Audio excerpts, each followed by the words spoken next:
Hello everyone, let's have 94th capsule from VGA presenting grammar, words and comprehension. Competitive English सीखिए बातों बातों में simple तरीके से. Let's come up with grammar. This design is inferior than the one the German company proposed. यह design कम अच्छी है, quality में कमज़ोर है. किसके मुकाबले? The one the German company proposed. The one the German company proposed का मतलब हुआ the one that the German company proposed. वही वाला जो जर्मन कंपनी ने प्रस्तावित किया था. ठीक है, that को यहाँ पर हटाकर भी सेंटेंस बिल्कुल सही है. Inferior ये कंपेरेटिव है और हम जानते हैं कि कंपेरेटिव के बाद देन लगाया जाता है, लेकिन ये IOR थोड़ा स्पेशल कंपेरेटिव लग रहा है. देखिए इंग्लिश में there are only 8 comparatives with IOR: junior, senior, prior, posterior, inferior, superior, interior, exterior. ये केवल 8 एडजेक्टिव्स हैं जिनके लास्ट में IOR आता है, and we call them Latin comparatives because they came to English from the language Latin. And the rule is all these are followed by 2. Junior to होगा. Lakshman was junior to Ram. Ram was senior to Lakshman. Prior and posterior. Ram was prior to Shri Krishna. Shri Krishna was posterior to Ram. Inferior or superior.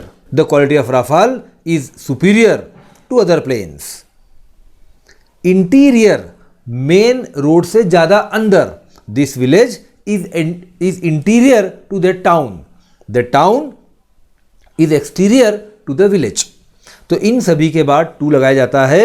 And please note these comparatives do not have other forms. इनका positive या superlative नहीं होता, इनका केवल comparative ही होता है. तो बताइए क्या सही होगा? This design is inferior to the one the German company proposed. Inferior to, junior to, senior to, prior to, posterior to, inferior to, superior to, interior to, exterior to. याद रखिए इनका सुपरलेटिव भी नहीं होता और इन सभी के बाद केवल टू लगाते हैं. चलिए आगे बढ़ते हैं दोस्तों. Let's come to word of the day. Nina called the human society when she saw her neighbour dash his dog. Nina ने ह्यूमन सोसाइटी को फोन लगाया. कॉल्ड फोन लगाया. ह्यूमन सोसाइटी मतलब मानवता समिति. तो नाम से लग रहा है कि बात चल रही है किसी NGO की, राइट. हमने किसी ह्यूमन सोसाइटी को NGO को कॉल लगाया. व्हेन जब she saw her neighbour dash his dog, जब उसे देखा कि उसका पड़ोसी अपने कुत्ते को डैश कर रहा है. क्या कर रहा है? Mandate, forbode, maltreat, stipulate, peruse. आप सोच लें क्या ऑप्शन आएगा. Let us understand these words. Mandate का मतलब होता है an official formal order to do something. कोई काम करने का आधिकारिक औपचारिक आदेश इज मैंडेट. फोरबोर्ड, फोरबोर्ड पहले से मना करना. To predict about some bad happening. किसी बुरी घटना के बारे में पहले से बताना, वार्निंग देना पहले से, ऐसा हो सकता है, ऐसा हो ना जाए, चेताना, चेतावनी देना.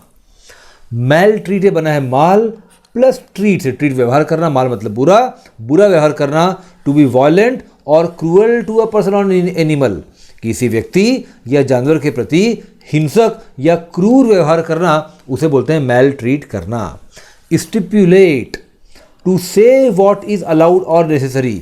बताना कि क्या अलाउड है या क्या किया जाना चाहिए. टू ले कंडीशन, शर्त सामने रखना, प्रावधान करना.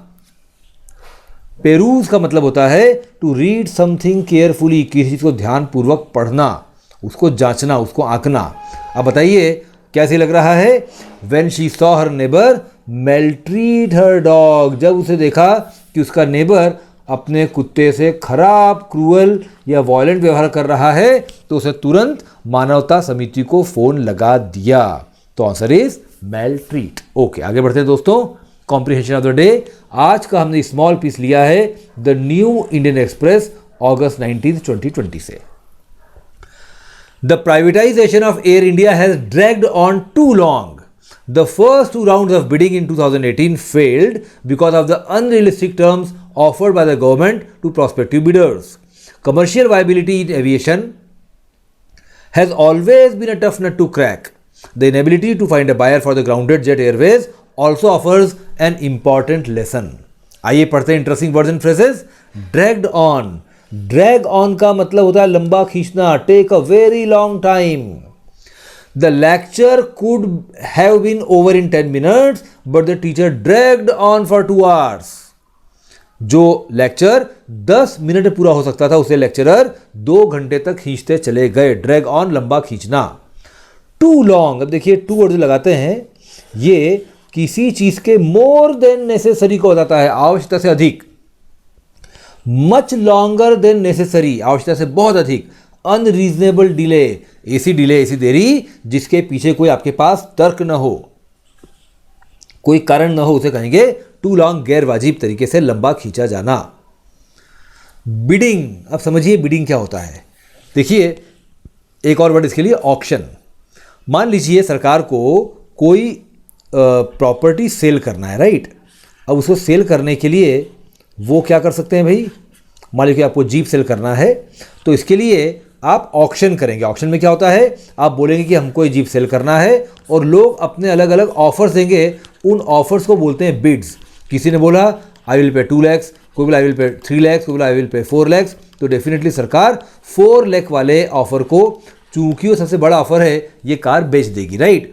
तो जब गवर्नमेंट को कोई प्रॉपर्टी सेल करना होती है तो गवर्नमेंट ऑक्शन करती है, बिड्स इनवाइट करती है और हाईएस्ट बिड वाले को प्रॉपर्टी मिलती है. इसे बोलते हैं बिडिंग प्रोसेस. अगला है दोस्तों अनरियलिस्टिक टर्म्स. ये बना है रियल से. रियल मतलब वास्तविक, रियलिस्टिक जो वास्तव जैसा हो, अनरियलिस्टिक जो गैर वास्तविक हो, और टर्म्स का मतलब यहां पर है शर्तें.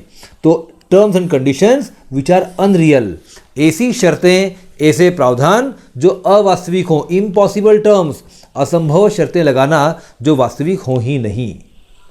अगला है दोस्तों प्रोस्पेक्टिव बिडर्स. हमने देखा बिडिंग क्या होता है, जो लोग बिड लगाते हैं उन्हें कहते हैं बिडर्स. जो अपनी प्राइस ऑफर करते हैं वो बिडर्स हैं. और प्रोस्पेक्टिव का मतलब होता है संभावित, जो हो सकते हैं. Those people who are expected to offer a bid, वे लोग जिनसे हम किसी बिड के ऑफर की आशा करते हैं. Commercial viability. कमर्शियल मतलब बिजनेस से संबंधित, वाणिज्यिक. और वायबिलिटी जब किसी चीज को करना पॉसिबल भी हो और प्रॉफिट. वायबिलिटी जब किसी चीज को करना पॉसिबल भी हो और वायबल भी हो, मतलब बेनिफिशियल भी होने वाला है. तो possibility of getting commercial success, वाणिज्यिक सफलता की संभावना को बोलते हैं कमर्शियल वायबिलिटी, कि हाँ यह संभवतः प्रॉफिटेबल हो सकता है. एविएशन. याद रखें दोस्तों, बड़ा सिंपल और कॉमन शब्द है. The industry of flying planes. पूरे वायुयान के उद्योग को कहा जाता है aviation industry. A tough nut to crack. बहुत डिफिकल्ट, ऐसी चीज जो बहुत बहुत डिफिकल्ट हो उसे बोलेंगे it's a very tough nut to crack.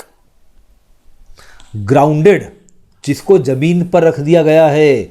Not flying, उड़ नहीं रहा है. Suspended flying. देखिए जब हम किसी एयरवेज के लिए ग्राउंडेड का इस्तेमाल करेंगे, इसका मतलब यही है कि उनके सारे प्लेन्स उड़ान नहीं भर रहे हैं, जमीन पर आ चुके हैं, जमीन पर रखे गए हैं. It is a grounded airline. ध्यान दीजिए, लैंडेड का मतलब क्या होता है कि प्लेन जमीन पर उतर आया है लेकिन दोबारा उड़ान भरेगा. पर ग्राउंडेड का मतलब क्या है, क्या उड़ान नहीं भरेगा, उसको परमानेंटली नीचे रख दिया गया है. पूरा पढ़ते समझते हैं दोस्तों. The privatisation of Air India has dragged on too long. Air India जो सरकारी कंपनी है, इसके निजीकरण की प्रक्रिया बहुत लंबी खींच गई है, बहुत ज़्यादा लंबे समय से.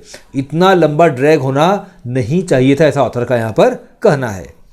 क्या होता है निजीकरण, जब सरकार किसी हानि में चल रही सरकारी कंपनी को निजी हाथों में सौंपती है ताकि वो ज़्यादा एफिशिएंटली चला सकें, तो उसे कहते हैं प्राइवेटाइजेशन.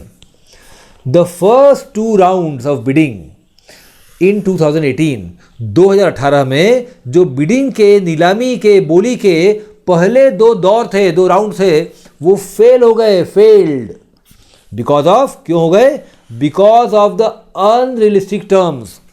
अवास्तविक शर्तों के कारण ऑफर्ड बाय द गवर्नमेंट जो सरकार ने प्रस्तुत की थी टू प्रोस्पेक्टिव बिडर्स। जो लोग नीलामी या बोली लगाना की संभावना रखते थे, ऐसे संभावित बायर्स को खरीदारों के सामने सरकार ने ऐसी शर्तें रख दी जो असंभव थी, वास्तविक थी, और इसलिए पहले 2 राउंड फेल हो गए, कोई भी खरीदने नहीं आया। कमर्शियल वायबिलिटी इन एविएशन, वैमानिकी इंडस्ट्री में, उड्डयन उद्योग में लाभ होना, कॉमर्शियल वायबिलिटी, लाभ प्रॉफिट की अवस्था में आ पाना, has always been a tough nut to crack. ये बहुत ही मुश्किल रहा है। कई सारी कंपनियां बहुत लंबे समय तक काम करके भी लॉस में रही हैं।